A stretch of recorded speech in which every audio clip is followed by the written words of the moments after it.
Sandy Blemachane was Yeah. drafted as the star spinner, the star leg spinner in particular.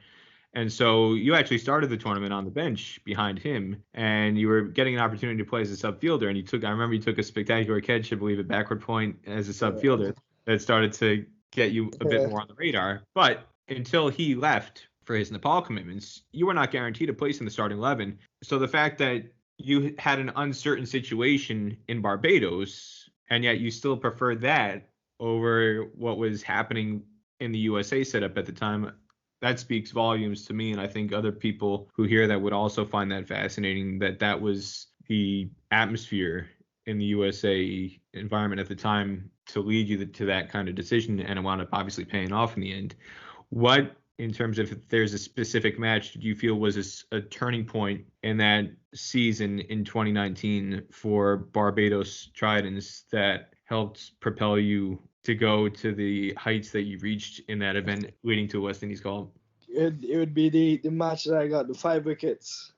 You know, I played a couple games before, but I got like two for. But the match where I got the 5 wicket haul, that started to propel things. I wasn't even at that point. I wasn't thinking about West Indies. You know, I still had USA cricket in the back of my mind because I wasn't thinking about West Indies cricket. I just thought, once I get some sort of opportunity in the CPL, me playing franchise cricket amongst the best players in the world and performing, there would be a time where USA cricket is going to be like, all right, come and play for us.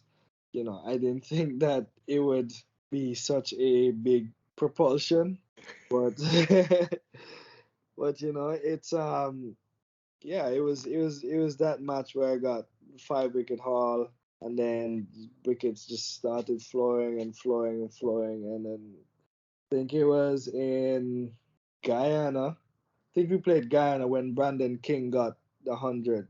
Before that game, Sarwan coming up to me and he was like, "Yo, I know you play for USA cricket, but can you play for West Indies?" And I was like, "Yeah." And he was like, "So would you play for West Indies if they pick you?" And I was like, "Yeah, for sure." And then is when like West Indies started to turn over in my head. I was like, wow, I really could, play for West Indies. And then it wasn't like big on the radar, but it was just in the back of my mind. But I was still, focused on finishing the tournament and winning the tournament. But then, it was before the finals, either before or after the finals.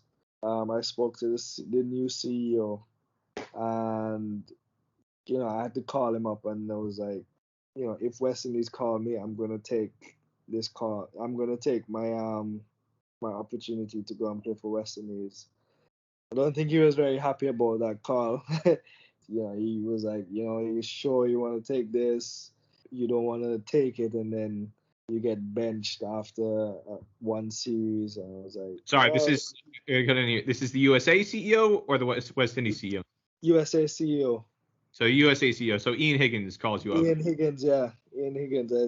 I called him and I was like, it seems like West Indies are gonna call me.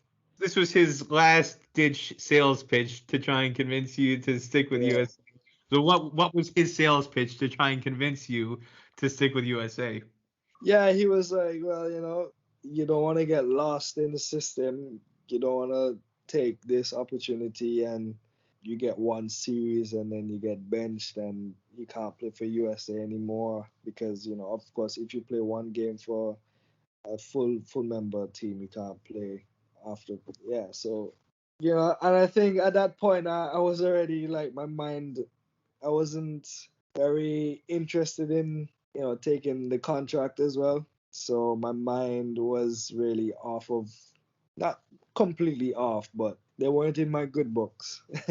so, so yeah, I was like, all right, I know, but I'm gonna take this opportunity, and if it doesn't work out, well, that's on me. So yeah, that is how I really like switched over from USA to the West Indies.